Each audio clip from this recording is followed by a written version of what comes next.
Hello मेरे प्यारे दोस्तों, जैसे मैंने आपको फर्स्ट पार्ट में माँ वैभवलक्ष्मी के व्रत के बारे में आपको बताया था, तो आज मैं आपको यहाँ माँ वैभवलक्ष्मी व्रत की विधि जो है, किस तरीके से पूजा की जाती है, उसके बारे में आपको एक्सप्लेन करूँगी।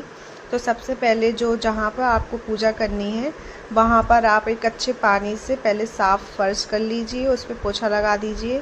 फिर आटे का आप वहाँ पर चौक पूर लीजिए, और चौक जिसको नहीं पूरना आता है तो वो इस वीडियो में देख सकता है कि बहुत ही ज़्यादा आसान तरीके से हमें फूल बनाना होता है, तो उसको ही चौक पूरना कहते हैं। और ये मुझे भी नहीं आता था, मैंने भी अपनी मम्मी से सीखा है। तो आप लोग जिसको भी नहीं आता है चौक पूरना, तो वो इस वीडियो में अच्छी तरीके से देख के चौक पूर सकते हैं। और एक कुछ नहीं होता है, बहुत ही सिंपल होता है। हमें फ्लावर बनाना होता है और काफ़ी सफाई से बनाना होता है कि उस चीज़ में बिल्कुल भी गड़बड़ी ना हो। उस तरीके से आप उसको बनाइए, और छोटा बनाना हो छोटा बनाइए, बड़ा बनाना हो आप बड़ा बना सकते हो। फिर हल्दी से उसके जो फूल रहता है, उसकी जो नोकें रहती हैं, उस पर 3-3 ऐसी लाइन खींच दीजिए, जिससे हम बोलते हैं कि हल्दी से हमारा जो चौक होता है वो पूरा कंप्लीट माना जाता है। तो फिर मैं हल्दी के यहाँ पर फूल को जो है कंप्लीट कर दे रही हूँ उस तरीके से, जो देखने में भी काफ़ी सुंदर लगता है, क्योंकि हल्दी से चौक पूरा कंप्लीट हो जाता है हमारा। तो दोस्तों, जिसको भी चौक पूरने में कठिनाई होती है या कुछ प्रॉब्लम होती है, तो वो इस वीडियो को देख के चौक पूर सकते हैं। तो चौक पूरने के बाद मैं उसके ऊपर अपना चौकी रख दूँगी, जिसको पटा बोलते हैं हम। और जिनके पास छोटा पटा है वो छोटा पटा भी रख सकते हैं। फिर उसके ऊपर लाल कलर का साफ़ स्वच्छ एकदम कपड़ा बिछा दीजिए, और उसके ऊपर एक छोटा सा कपड़ा लाल कलर का, क्योंकि लाल कलर माँ लक्ष्मी जी को बहुत प्रिय होता है। तो उसी के ऊपर मैंने छोटा सा और आसन रख दिया है, उस पर मैं माँ वैभवलक्ष्मी जी को स्थापित करूँगी, उन्हीं को वहीं पे बैठा लूँगी। और एक तांबे का आप लोटा लीजिए और उसको धुल लीजिए काफ़ी अच्छी तरीके से। फिर उसको हम उसके ऊपर शातियाँ बना देंगे, जिससे क्या है कि वो उसको पूजा करते हैं। तो उसमें हम पानी भर के रखेंगे तांबे के लोटे में। तो उस पर सातिया जिस तरीके से बनता है उस तरीके से आप पूरा सातिया बना देंगे लोटे के ऊपर, और वहाँ पर चावल रख देंगे लक्ष्मी जी के जस्ट बगल में। और जब हम चावल रखते हैं तो चावल का जो ढेर रहता है उसमें भी कमल टाइप का फूल ऐसा बना लेना है। फिर लक्ष्मी जी का जो आसन था उस पर भी मैंने थोड़े से चावल डाल दिए हैं, और वहाँ पे थोड़ा सा फूल अर्पित कर दिया। फिर माँ वैभवलक्ष्मी जी को मैंने वहाँ पर बैठाल दिया है, जो कि कितनी ज़्यादा सुंदर लग रही है। और जो दोस्तों, आपको लोटे की जो स्थापना करनी है वो अपने उल्टे हाथ की तरफ, उनके माँ लक्ष्मी के उल्टे हाथ की तरफ रख के करनी है। और जो थोड़े से जो चावल और हल्दी है वो लोटे के पानी के अंदर भी डाल देना है।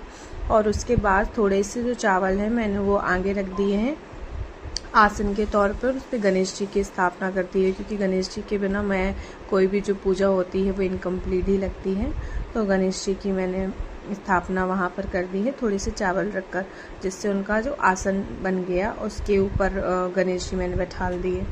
गणेश जी को बैठालने के बाद दोस्तों, उसके बाद जो हम करेंगे, उसके बाद आपको 1 रुपये सिक्के का लेना है, मतलब 1 रुपये का जो कॉइन होता है वो हमें लेना है। और उसके साथ लेना है आपको कुछ गोल्ड का, कुछ सोने की चीज़ लेनी है। सोने की चीज़ में आप कुछ भी ले सकते हैं, मतलब अंगूठी ले सकते हैं, या कान के ले सकते हैं, या नाक की, कुछ भी आपके पास जो भी छोटा सा गोल्ड हो आप उसको ले सकते हैं। और उसके साथ आपको लेना है 1 रुपये का सिक्का लेना है, ठीक है। वो हमारी मन्नत का होता है, जो भी हम जिस भी वजह से मतलब ये व्रत पूर्ण कर रहे हैं, तो वो हमारे मन्नत का 1 रुपये होता है, जिसको हम लेके अपनी विश को मांगते हैं, ठीक है।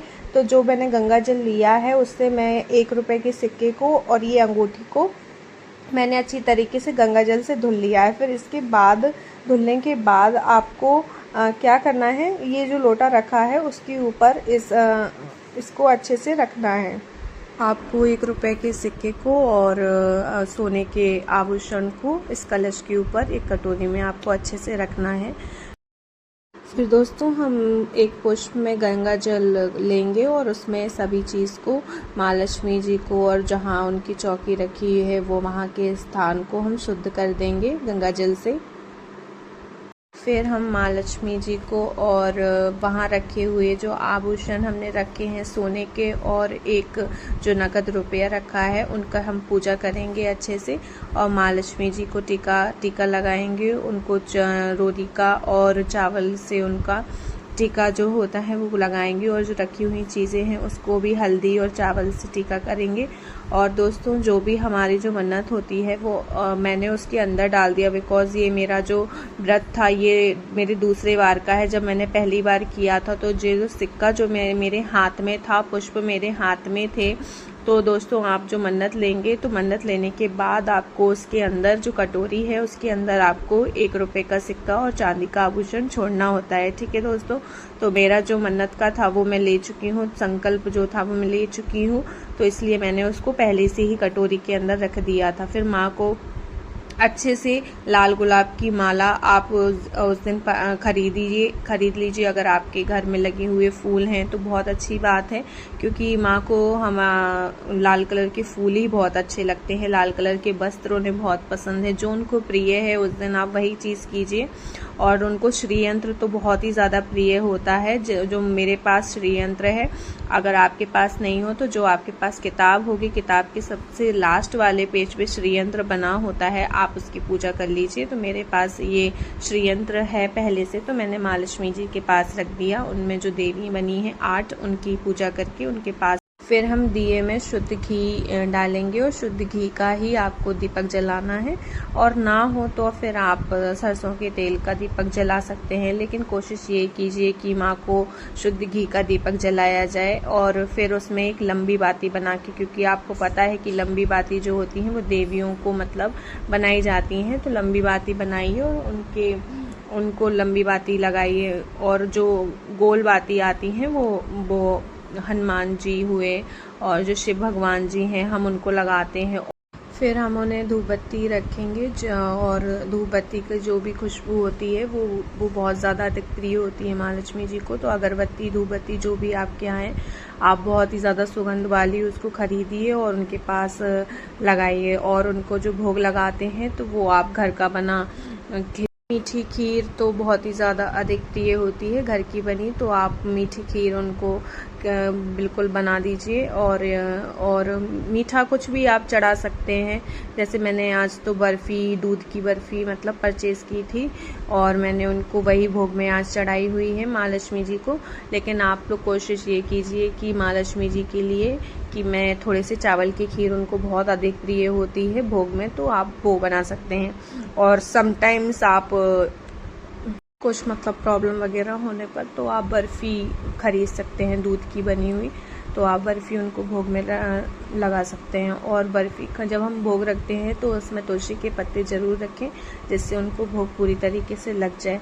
और हमारी जो धूप बत्ती है वो जल गई है, दिया भी जल गया है। पूजा का टाइम जो है वो हो गया है, क्योंकि शाम हो गई है। पूजा इस टाइम करनी है कि सूरज जो है वो अस्त होते हैं ना, उस टाइम पे आपको पूजा करनी है। एकदम अंधेरा भी नहीं करना है और एकदम उजाले में भी पूजा नहीं करनी होती है।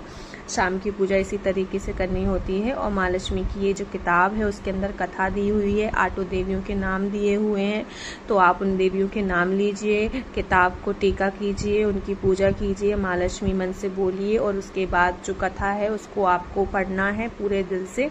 और उसके बाद आरती करनी है और श्लोक दिया होता है वो पढ़ना है, श्रीयंत्र की पूजा करनी है।